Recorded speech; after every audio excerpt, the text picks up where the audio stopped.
1925, 1929. 5 cortos años en la larga vida de un país.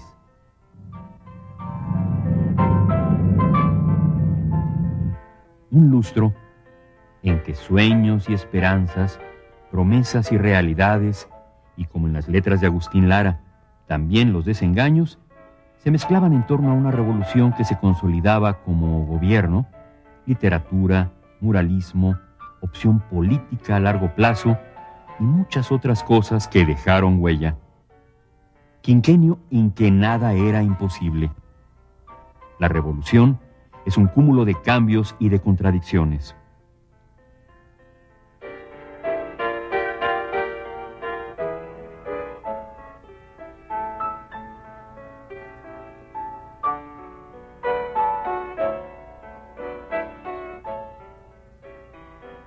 Más de 14 millones de mexicanos, la mayoría dedicados a las labores del campo, son testigos o bien partícipes de los acontecimientos del momento.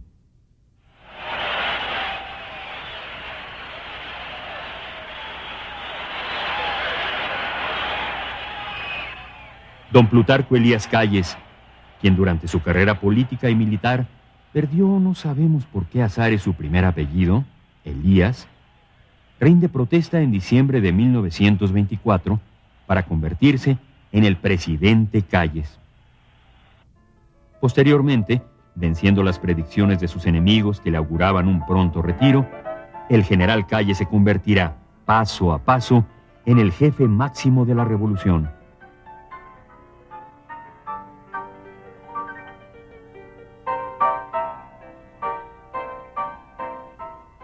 De buenas intenciones está poblado el camino del cielo. El jefe máximo de aquel entonces, el expresidente don Álvaro Obregón, declaraba su retiro de las lides políticas para dedicarse a la sana vida de agricultor en su rancho del estado de Sonora.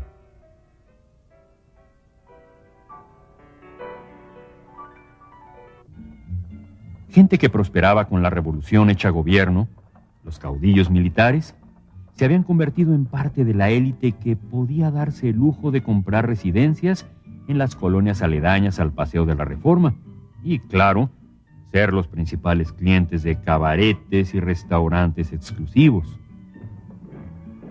El ejército revolucionario contaba para entonces con 79,000 hombres y, aunque parezca excesivo, 14,000 de ellos eran oficiales.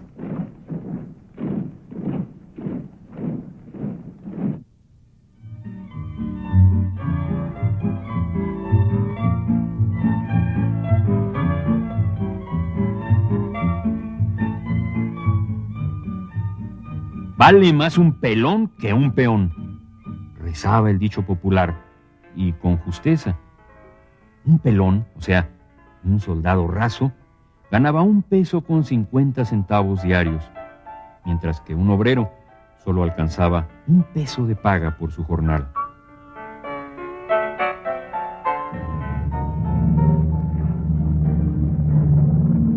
Es un tiempo que la Escuela Mexicana de Pintura tomará en sus manos para plasmar su arte en miles de metros de antiguas paredes. El muralismo traspasa fronteras. Nada es imposible. Gracias a la obra de sus grandes artistas, México, su historia, su cultura, son motivo de reconocimiento internacional.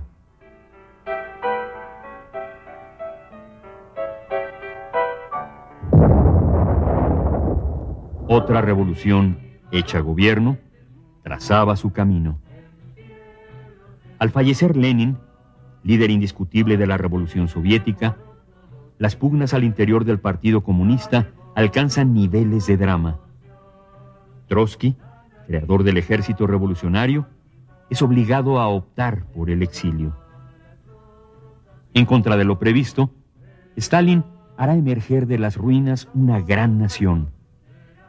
La URSS avanza para convertirse en una de las 2 grandes potencias del siglo XX.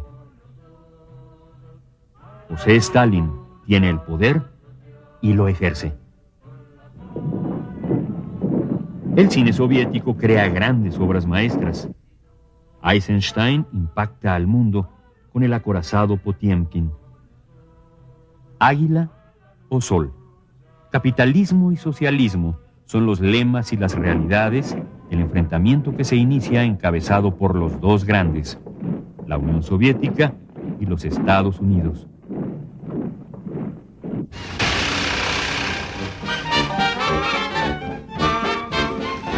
En los Estados Unidos, la incontenible expansión del capital financiero, como siempre, lleva aparejada la gran crisis que irrumpirá en 1929.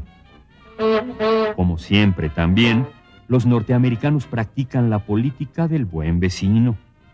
Invaden Nicaragua, defendida por Sandino y su ejército de hombres libres.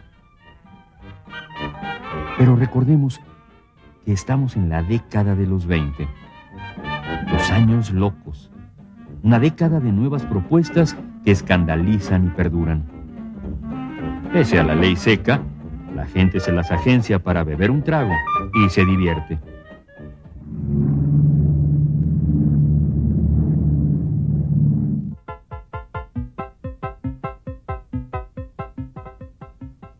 En México, la institucionalización del ejército se acelera. Calles inaugura instalaciones del colegio militar, pero las luchas rebasan el marco de los cuarteles. Las huelgas de electricistas y ferrocarrileros, a los que se acusa, como siempre, de estar pagados con el oro de Moscú y la guerra yaqui en Sonora, son fuentes de preocupación de Calles y de sus aliados de la CROM, de Luis N. Morones, quien controla el movimiento obrero oficial. Hay quienes opinan que como buen jacobino, Calles estaba convencido de que el poder conservador de la Iglesia debía limitarse y que por ello inició la lucha contra la jerarquía eclesiástica. Otros prefieren señalar que el conflicto religioso fue manipulado y que mucho le sirvió al gobierno para distraer a la gente de los grandes problemas que vivía el país. Lo cierto es que esta lucha divide y causa gran confusión entre los mexicanos.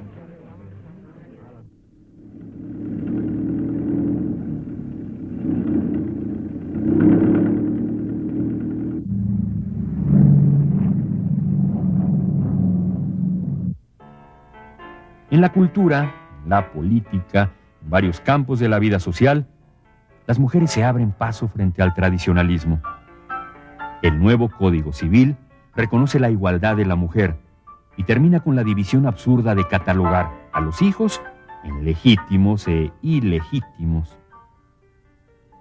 Benita Galeana ingresa al Partido Comunista y luego a la vida dura del clandestinaje y la persecución policíaca. Dolores Asúnzolo se convierte en Dolores del Río. Frida Kahlo se inicia como retratista.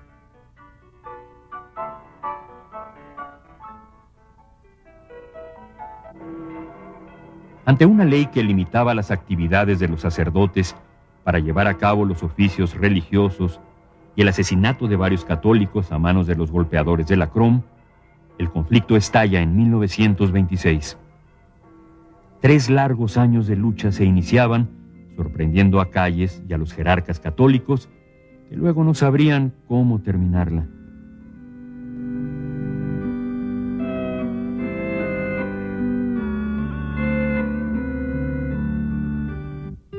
La negativa de las empresas petroleras a someterse a los dictados de la Constitución y a las disposiciones del nuevo gobierno son la causa de otro gran conflicto. Las broncas llegaron a tal nivel que si por un lado, como ha sido su costumbre, los yanquis amenazaban con la invasión militar, por el otro, Calles no se dejaba amedrentar. Sus órdenes al general Lázaro Cárdenas fueron terminantes. Si algún soldado yanqui pisa el territorio nacional, los pozos petroleros deberán arder en un incendio que ilumine hasta Nueva Orleans.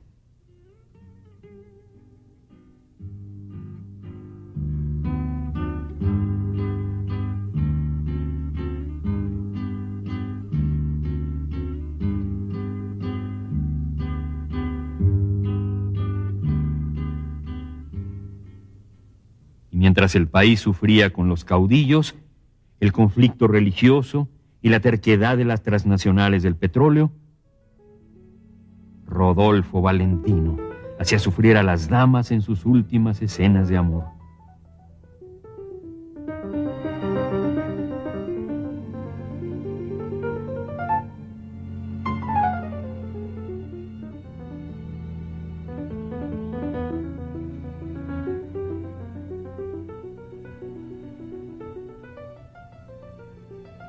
Su súbita muerte conmociona a sus seguidoras. En un sepelio que envidiarían reyes, estadistas y muchos supuestos ídolos del pueblo, el gran divo se despide. Quedan para la posteridad y el culto sus imágenes en el celuloide.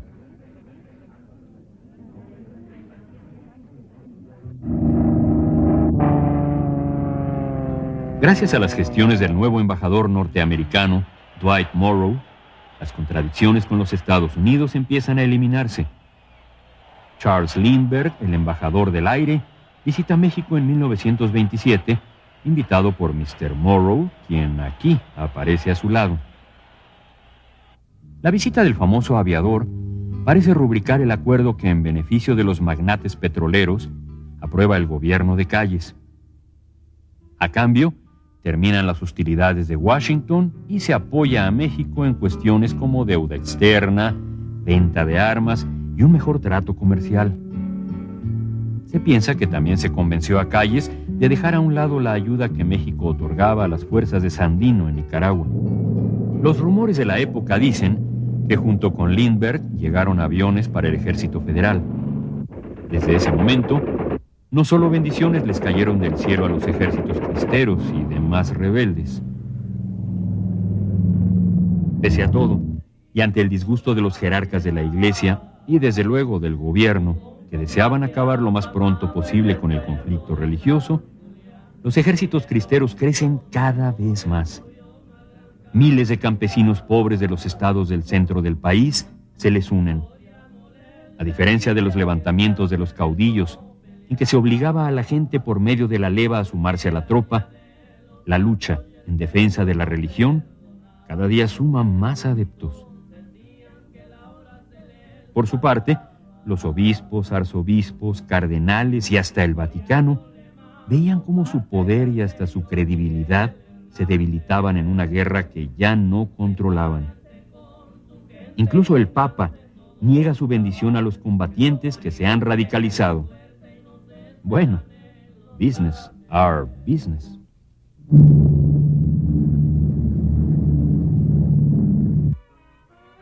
Por las carpas y los teatros de revista pasan todos los personajes destacados de la sociedad.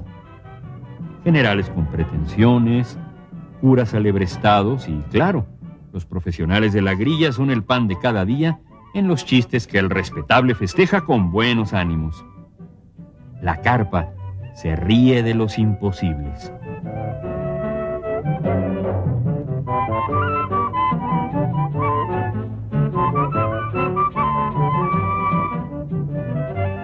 Señor, ¿cómo, señor alcalde? Eso no. ¡Ah, calla! Respeto a la autoridad. Que me traigan mi bastón. En el ruedo se celebraban los triunfos de Gaona.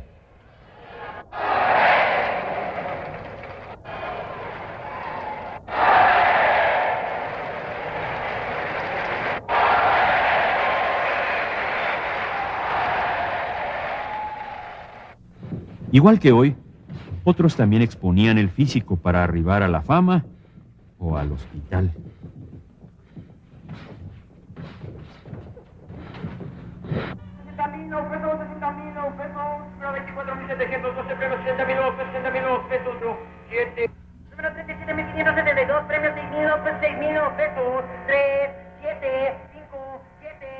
Ay, vieja, si le pego al gordo, te compro el castillo de Chapultepec.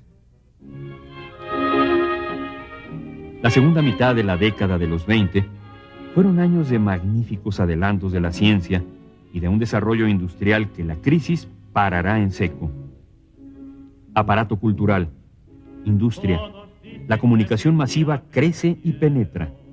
Porque nunca me habían visto enamorado.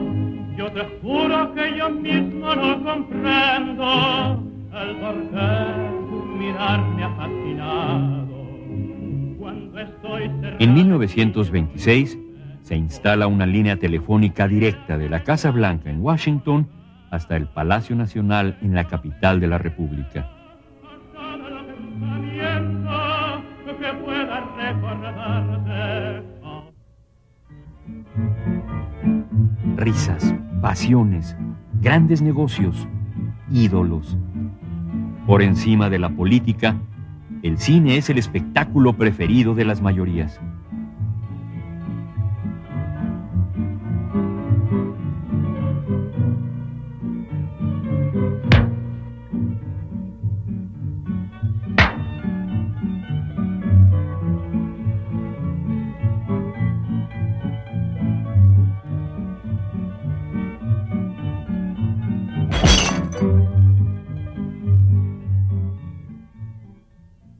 En provincia se hacen grandes filmes.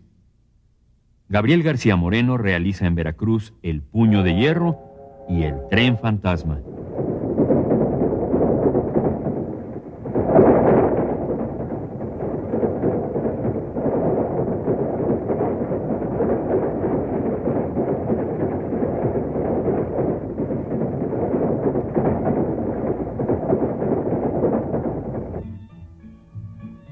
El cine norteamericano es el dueño de las pantallas.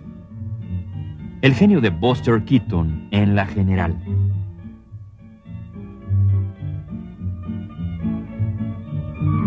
Fuera del cine, los trenes también eran descarrilados al grito de ¡Viva Cristo Rey!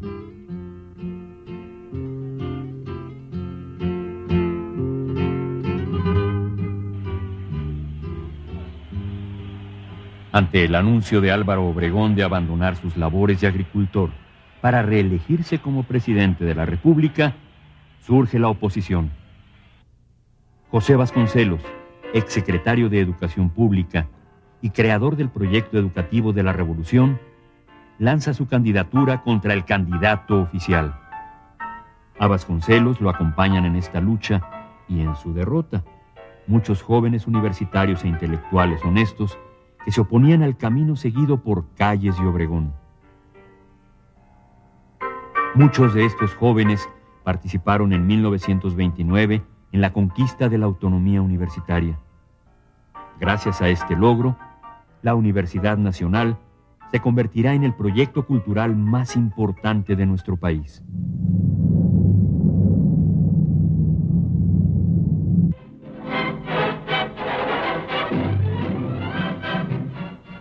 Escenario de las luchas por el poder, la Ciudad de México había crecido tanto que ya rebasaba la inimaginable cifra del 1.000.000 de habitantes.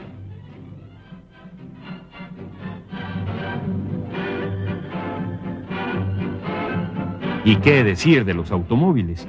Signo del estatus de la gente triunfadora. De los 55.000 vehículos que existían en el país, cerca de 20.000 rodaban por las calles de la ciudad de los palacios.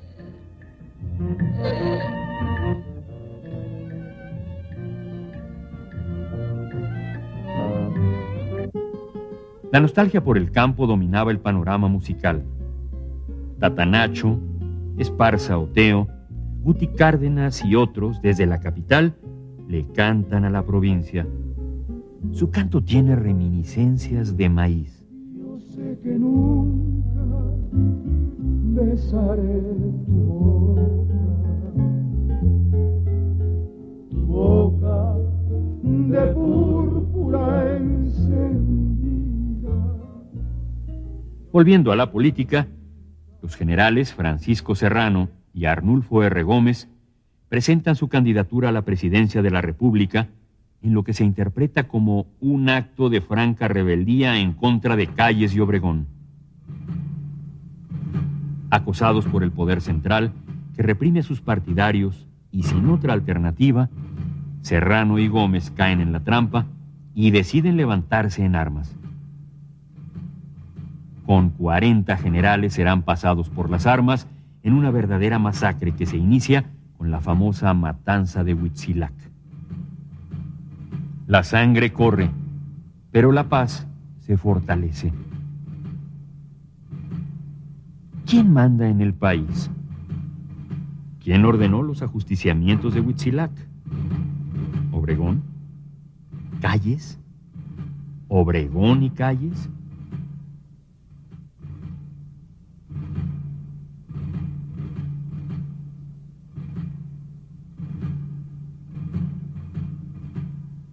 Pero si Calles y Obregón mandan callar a sus adversarios, el cine les da la palabra a sus estrellas.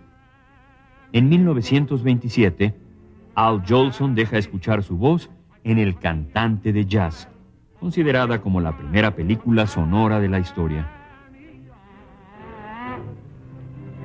Mary, my little Mary, the sunshine beats, the sunshine sweats, but I know where the sunshine sets. It's another round. Benny, Mammy, I'm coming. I hope I didn't make you wait. Mammy, I'm coming. Oh, God, I hope I'm not late. Mammy, don't you know me? It's late, baby. I walk a million miles. I wanna your smile, but when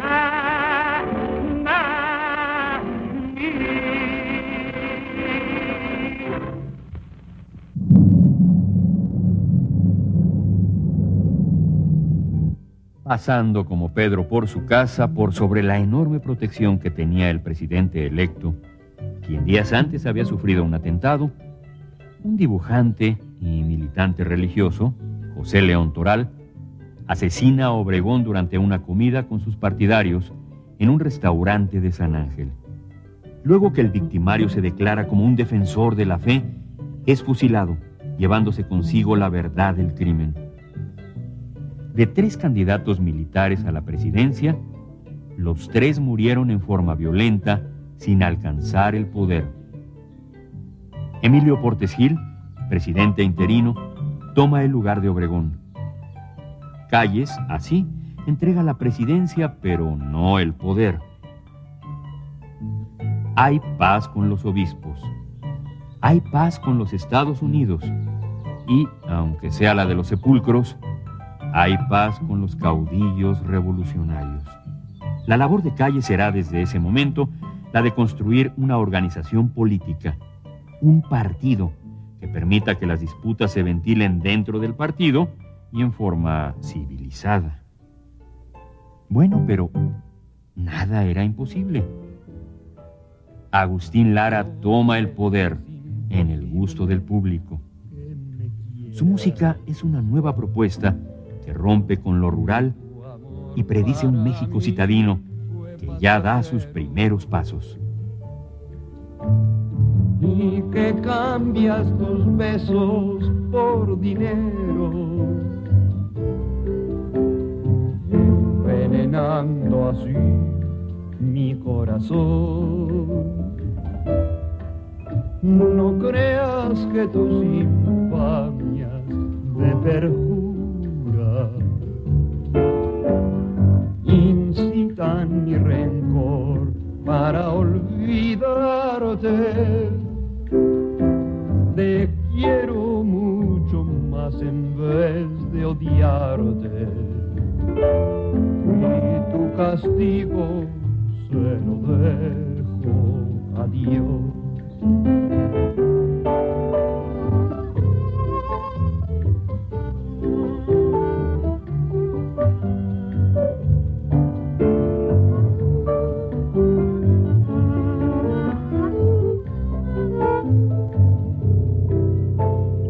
Te quiero mucho más en vez de odiarte, y tu castigo se lo dejo a Dios.